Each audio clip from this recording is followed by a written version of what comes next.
नमस्कार बच्चों, काव्यखंड में सहर्ष स्वीकारा जो कि गजानन माधव मुक्ति बोध द्वारा रचित है, इसका हमने अध्ययन किया था और इसका आखिरी खंड रह गया था, तो हम उस पर चर्चा करते हैं और उसका भावार्थ समझने का प्रयास करते हैं। हमने पढ़ा था जिंदगी में जो से लेकर बर्दाश्त नहीं होती तक। अब हम आखिरी खंड है उसका, सचमुच मुझे दंड दो वह तुम्हें प्यारा है, इसका अध्ययन करेंगे। इसमें पहले हम खंड को देखते हैं। सचमुच मुझे दंड दो कि हो जाऊं पाताली, अंधेरे की गुहाओं में विभरों में, धुएं के बादलों में बिल्कुल मैं लापता कि वहाँ भी तो तुम्हारा ही सहारा है। इसलिए कि जो कुछ भी मेरा है या मेरा होता सा लगता है, होता सा संभव है, वह तुम्हारे ही कारण के कार्यों का घेरा है, कार्यों का वैभव है। अब तक तो जिंदगी में जो कुछ था, जो कुछ है, सहर्ष स्वीकारा है, इसलिए कि जो कुछ भी मेरा है वह तुम्हें प्यारा है। अर्थात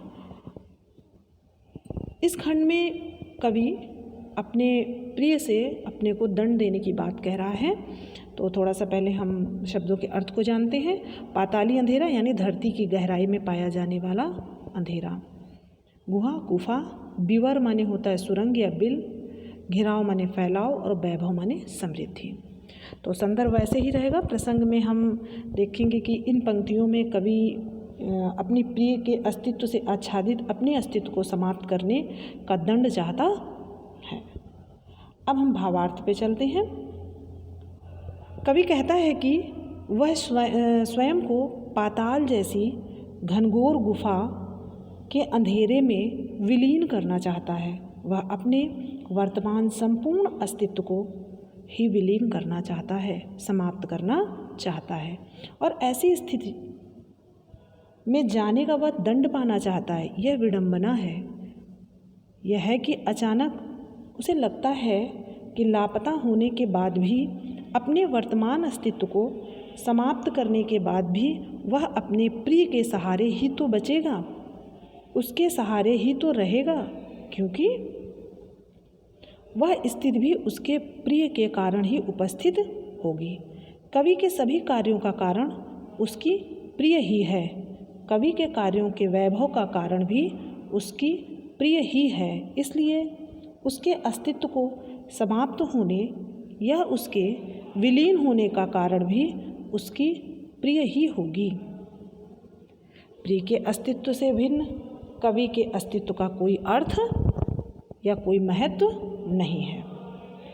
कवि जीवन में अब तक जो कुछ था, वर्तमान में जो है और भविष्य में जो रहेगा, यह सब कवि को हर्ष के साथ स्वीकार है, क्योंकि उनसे जुड़ी सभी स्थितियाँ, कवि से जुड़े सारे यथार्थ कवि के प्रिय को प्यारे हैं। इसलिए वे सभी कवि को भी प्यारे हैं, उसे सहर्ष स्वीकार है, क्योंकि उनका अस्तित्व प्रिय के कारण ही संभव हो सका है।